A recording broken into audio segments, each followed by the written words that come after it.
Ang paliligo ay bahagi ng araw-araw na gawain. Ngunit paglampas sa edad na 60, may ilang bagay na kailangang isaalang-alang para sa kaligtasan dahil sa mga pagbabagong pisyolohikal gaya ng mas mabagal na sirkulasyon, kahinaan sa balanse, at pagbaba ng resistensya sa temperatura. Tumataas ang panganib ng pagkahilo, pagkapagod, o aksidente habang naliligo. Sa video na ito, tatalakayin natin ang 5 mahahalagang babala na may batayan sa medikal na pananaliksik at rekomendasyon ng mga eksperto sa kalusugan para sa mga nakatatanda. Pagkagising sa umaga, maraming senior ang may gawin na agad pumasok sa banyo para maligo. Subalit, sa edad na 60 pataas, ang biglaang pagkilos mula sa mahimbing na tulog patungo sa malamig o mainit na shower ay maaaring magdulot ng physiological stress, lalo na sa cardiovascular system. Sa panahong ito, ang presyo ng dugo at daloy ng dugo ay maaaring mas mababa kaysa normal at ang katawan ay nangangailangan ng sapat na panahon upang makapag-adjust.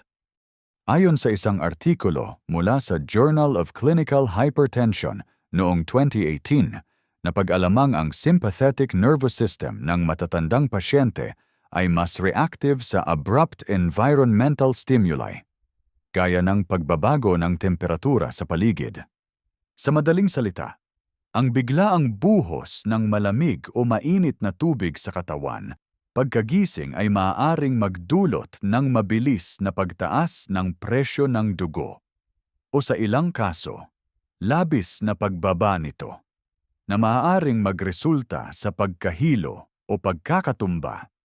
Bukod dito, isang pagsusuri mula sa National Institute on Aging noong 2021 ang nagbabala na ang postural hypotension o biglaang pagbaba ng blood pressure kapag bumabangon mula sa pagkakahiga ay karaniwang nararanasan ng mga taong higit sa edad 60.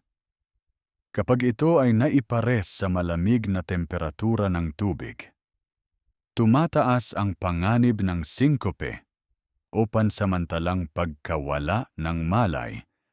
Hindi rin dapat maliitin ang epekto ng muscle stiffness sa mga matatanda tuwing umaga.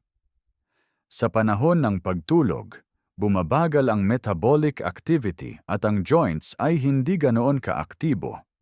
Kapag sinabayan ito ng biglaang paggalaw o pagyuko habang naliligo, maaaring lumala ang joint discomfort, lalo na sa mga may arthritis o osteoporosis. Kaugnay nito, maraming rekomendasyon mula sa mga health authority ang nagtuturo na dapat hayaang maka-adjust muna ang katawan sa gising na estado. Ayon sa British Geriatric Society 2020, inirerekomenda ang 10-15 na minutong paghintay pagkatapos magising upang unti-unting ma-activate ang circulatory at musculoskeletal systems. Sa panahong ito, maaaring uminom muna ng tubig, maglakad-lakad sa loob ng bahay o mag-inat upang mapabuti ang daloy ng dugo at mabawasan ang panganib ng pagkahilo kapag maliligo. Bilang karagdagan, ipinapayo ng mga geriatrician na iwasan ang madilim na banyo o malamig na sahig sa umaga. Sa halip, tiyaking may sapat na ilaw at gumamit ng mainit-init na tubig, hindi mainit na sobra. Hindi rin malamig upang hindi masyadong ma-stress ang katawan. Ang layunin ay makamit ang kalinisan nang hindi inilalagay sa panganib ang puso, utak, o balanse ng katawan. Sa kabuuan, ang simpleng paghihintay ng ilang minuto at ang pag-iwas sa biglaang paliligo pagkagising ay isang praktikal na hakbang upang mapanatiling ligtas ang mga senior sa araw-araw. Ang pag-unawa sa mga pagbabago sa katawan na dulot ng edad ay susi sa pag-iwas sa hindi inaasahang komplikasyon at ang paliligo ay hindi dapat maging sanhi ng disgrasya. Ang temperatura ng tubig sa pagligo ay may direktang epekto sa cardiovascular at nervous systems ng matatanda.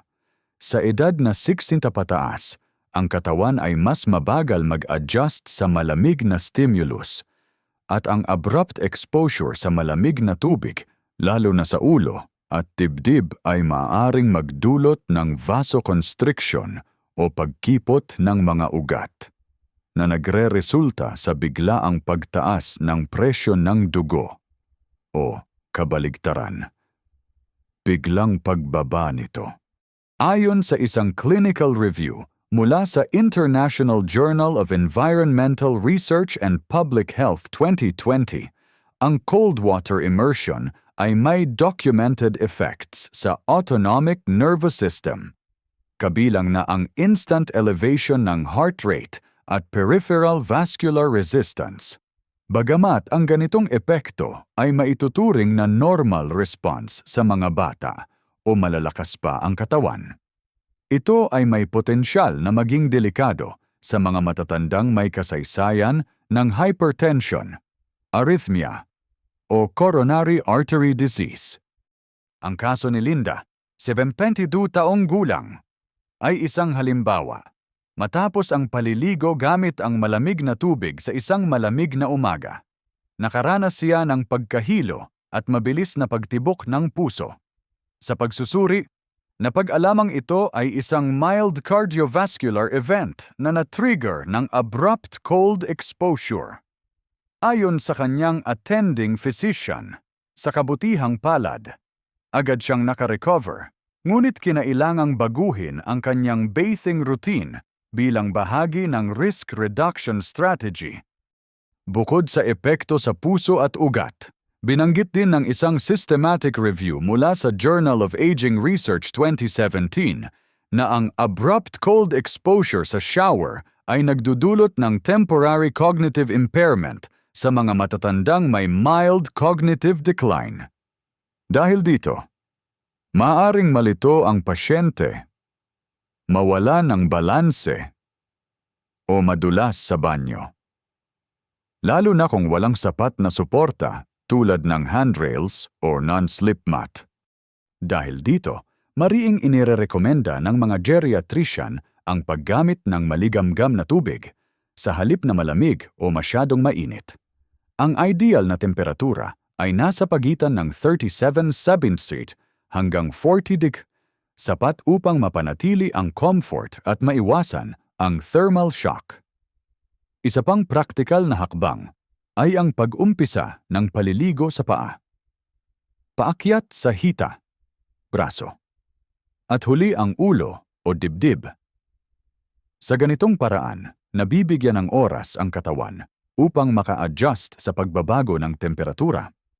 Mahalaga rin ang paggamit ng thermometer o thermostatic control sa shower system upang maiwasan ang pagbabago-bago ng init ng tubig, lalo na sa mga bahay na may water heater na hindi digital.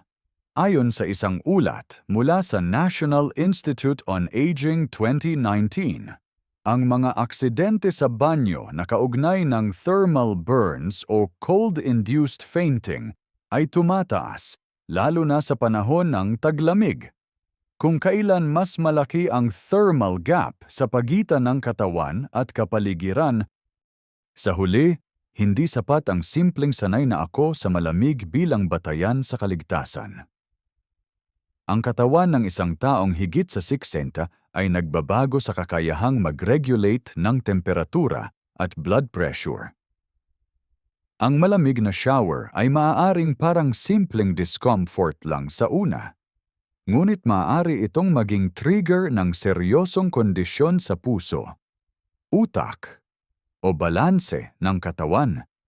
Ang pagsasaalang-alang sa tamang temperatura ng tubig at ang maingat na paraan ng pagligo ay bahagi ng mas malawak na layunin ang panatilihin ang kalinisan nang hindi isinasakripisyo ang kalusugan. Ito ay simple, ngunit mahalagang bahagi ng pang-araw-araw na preventive care para sa mga senior. Ang estado ng ating tiyan bago maligo ay may malaking epekto sa sirkulasyon ng dugo, metabolismo, at overall physical response sa tubig, lalo na para sa mga taong nasa edad 60 pataas.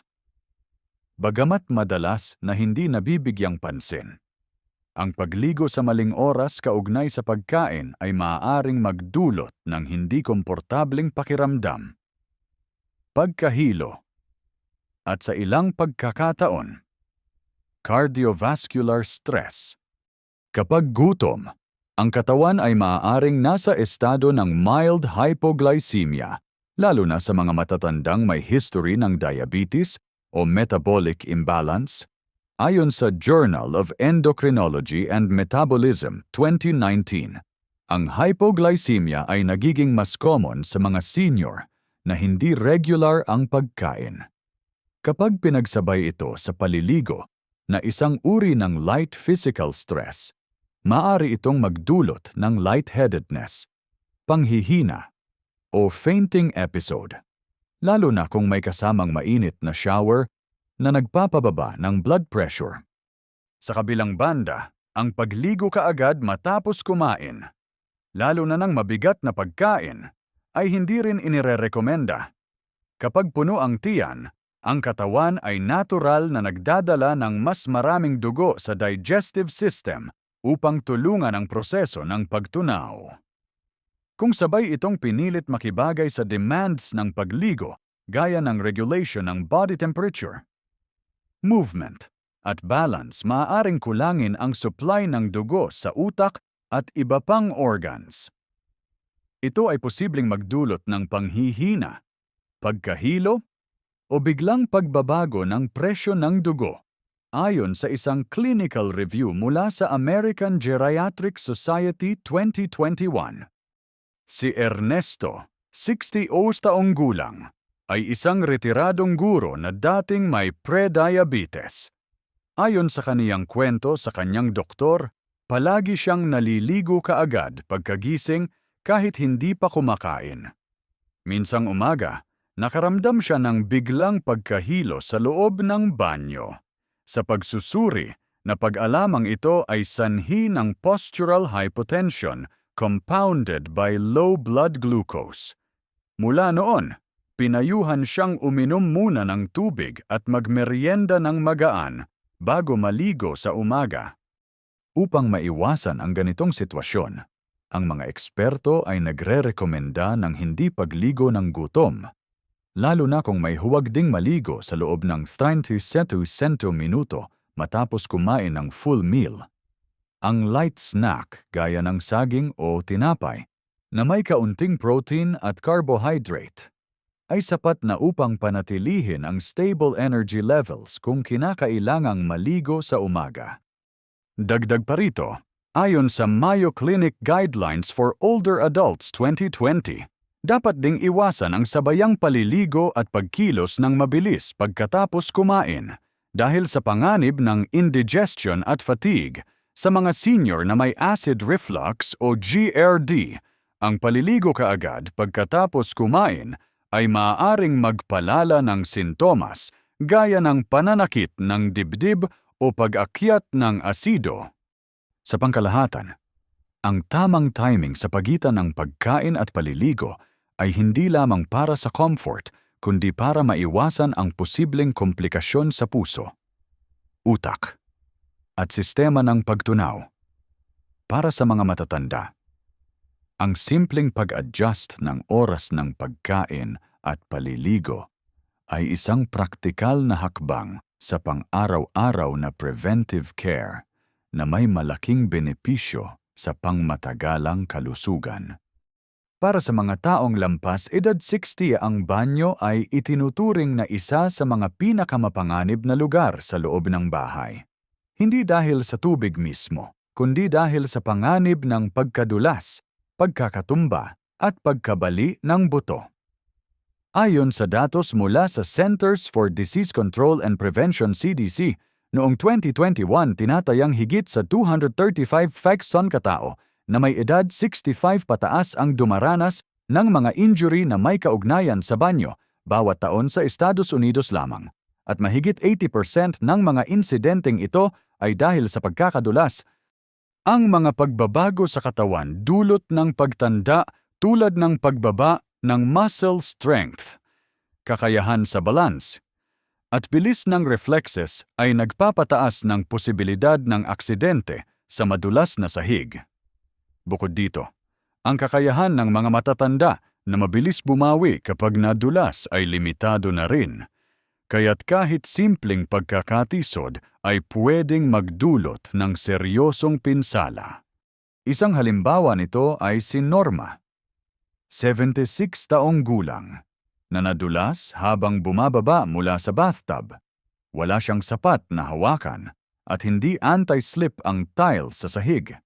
Ang resulta ay bali sa balakang, na humantong sa 6 na linggong physical therapy. Ayon sa kanyang orthopedic surgeon, ang aksidente ay maaaring naiwasan kung may mga simpleng safety modification sa kanyang banyo. Ayon sa Journal of the American Geriatric Society 2018, ang mga aksidente sa banyo ay kadalasang sanhi ng mga pisikal na kondisyon ng kapaligiran. Kabilang dito ang madulas na sahig o tiles, kawalan ng grab bars o handrails, at paggamit ng sabunang may oil-based residue na maaaring magpahamak kapag naiwan sa sahig. Ang mga ito ay nagiging mas delikado para sa mga senior na may limitadong balanse o lakas ng kalamnan. Dagdag pa rito, ang paggamit ng bathtub o shower area na walang rubber mat ay isa ring panganib, lalo na kung ang sahig ay basa. Kadalasang hindi ito napapansin hanggang sa magdulot ng pagkadulas. Kasabay nito, ang kakulangan ng sapat na ilaw sa banyo, lalo na sa madaling araw o gabi, ay nagpapataas ng risk ng pagkakatapak sa basa o madulas na bahagi ng sahig. Upang maiwasan ang ganitong mga panganib, inirekomenda ng World Health Organization Fall Prevention Guidelines 2020 ang ilang hakbang para sa kaligtasan ng mga senior. Una, maglagay ng non-slip mats o rubber strips sa loob at labas ng shower o bathtub upang mabawasan ang posibilidad ng pagkadulas habang naliligo. Pangalawa, gumamit ng grab bars na maayos ang pagkakabit sa dingding. Mahalaga ito lalo na sa pagpasok at paglabas ng paliguan, kung saan madalas nawawala ang balanse. Ang pagkakaroon ng tamang suporta ay malaking tulong upang maiwasan ang aksidente. Pangatlo, siguraduhing maliwanag ang ilaw sa loob ng banyo. Ang mahinang visibility ay isang pangunahing salik sa pagkatisod o pagkadulas. Mainam na gumamit ng LED lighting na maliwanag at madaling i-on kahit sa gabi o madaling araw. Pang-apat, gamitin ang shower chair kung kinakailangang umupo habang naliligo. Ito ay inirekomenda para sa mga may problema sa balanse, kahinaan sa binti, o mga senior na madaling mapagod. Nakakatulong ito upang maiwasan ang pagkakatayo ng matagal sa madulas na sahig. At panghuli, panatilihing tuyo ang sahig ng banyo pagkatapos maligo. Maaaring gumamit ng floor squeegee o dry mop upang alisin ang natirang tubig. Ang simpleng hakbang na ito ay mabisang preventive measure upang mapanatili ang kaligtasan sa loob ng banyo. Mahalaga rin ang regular na pagsusuri sa kondisyon ng tiles at fixtures sa banyo. Ang maluwag na gripo, bitak sa sahig, o sirang drainage ay maaaring maging sanhi ng pagkakatisod o pagtagas ng tubig. Ayon sa isang local geriatric home safety audit na isinagawa noong 2022, ang banyo ang unang lugar na kailangang ayusin sa mga tahanan ng matatanda upang maiwasan ang hospital admission dahil sa pagkakatumba. Hindi rin dapat ipagwalang bahala ang personal na kondisyon ng kalusugan. Kung may kasaysayan ng vertigo, low blood pressure, o balance disorder, mainam na may kasama sa bahay na maaaring umalalay. Ang pagkakaroon ng alert button o emergency bell sa loob ng banyo ay inirerekomenda rin sa mga senior na may high fall risk. Sa kabuuan, ang kaligtasan sa banyo ay hindi dapat iasa lamang sa ingat o karanasan. Kailangan itong paghandaan sa pamamagitan ng tamang kagamitan, maayos na disenyo, at pag-alam sa sariling kondisyon.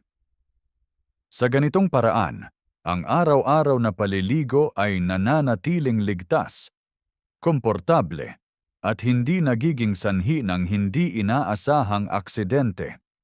Sa edad 60 pataas, ang kakayahan ng katawan na mag-regulate ng temperatura ay humihina.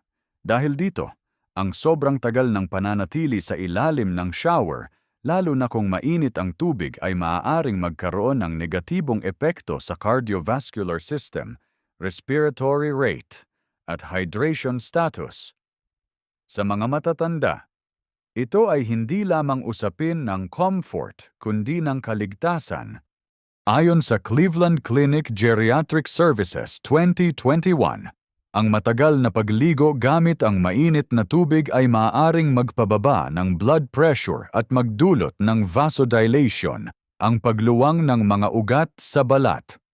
Kapag sobra ang pagluwang, ang dugo ay mas madaling maipon sa extremities gaya ng binti at bumababa ang supply ng dugo sa utak, na maaaring magresulta sa pagkahilo o fainting episode. Bukod sa epekto sa presyon ng dugo, ang sobrang tagal sa mainit na shower ay maaari ring magdulot ng dehydration, lalo na kung hindi sapat ang fluid intake ng isang senior sa buong araw. Isang review sa Journal of Aging and Health 2020 ang nagsabing ang balat ng matatanda ay mas manipis at mas madaling mawalan ng moisture. Kaya't ang prolonged heat exposure ay maaaring magdulot ng dryness, pangangati, at micro-injury sa balat, na maaaring pagmulan ng impeksyon. Hindi rin ligtas ang sobrang init na tubig. Ayon sa Burn Foundation Guidelines 2019, ang tubig na may temperatura na 48 TOCardis, 118 TST, ay maaaring magdulot ng first-degree burn sa loob lamang ng ilang minuto, lalo na sa mga matatanda na may mas manipis na balat.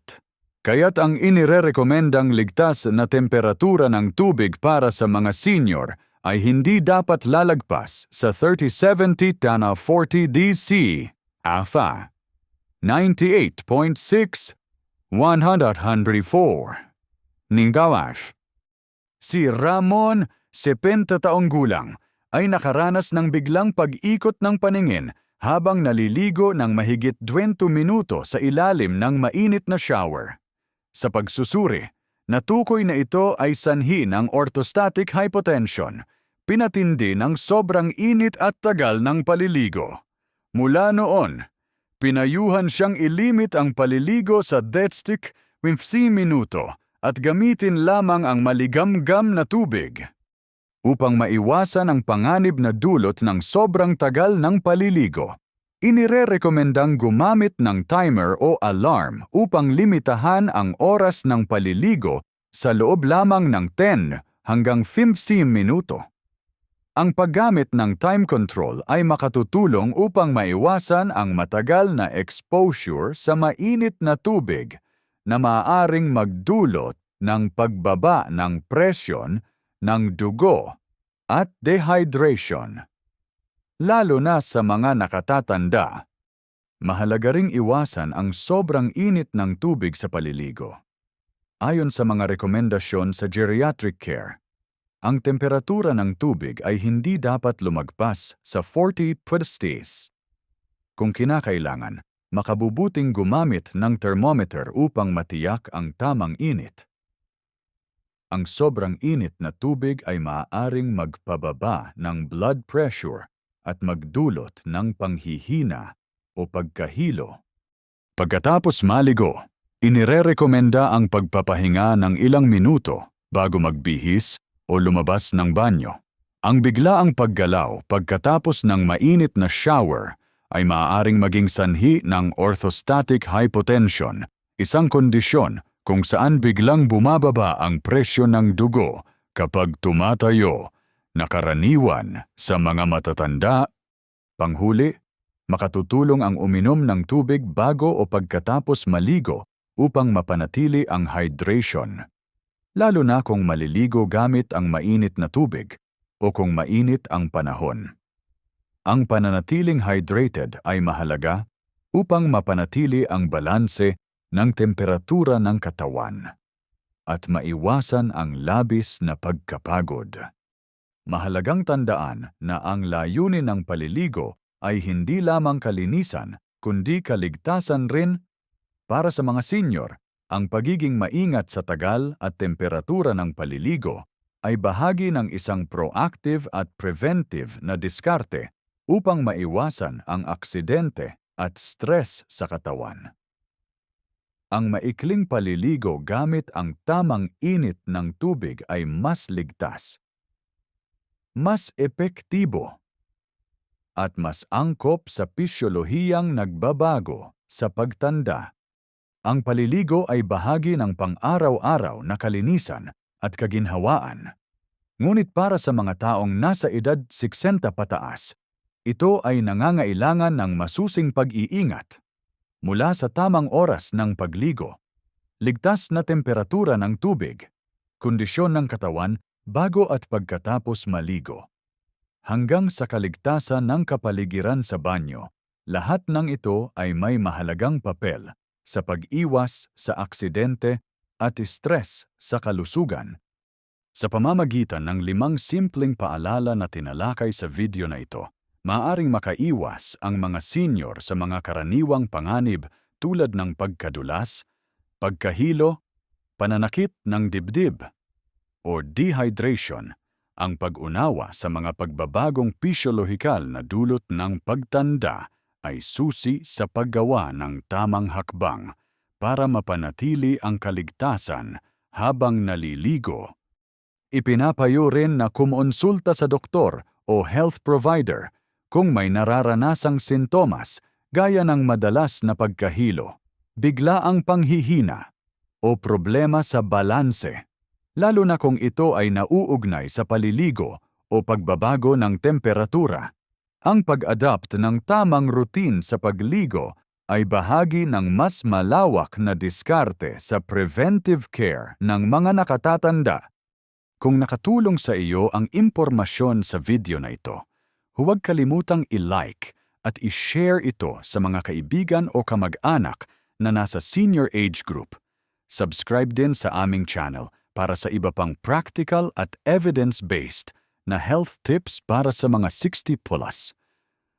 Comment sa ibaba kaligtasan bago komportabling paliligo kung ikaw ay isa sa mga nag-iingat para sa mas malusog na pagtanda.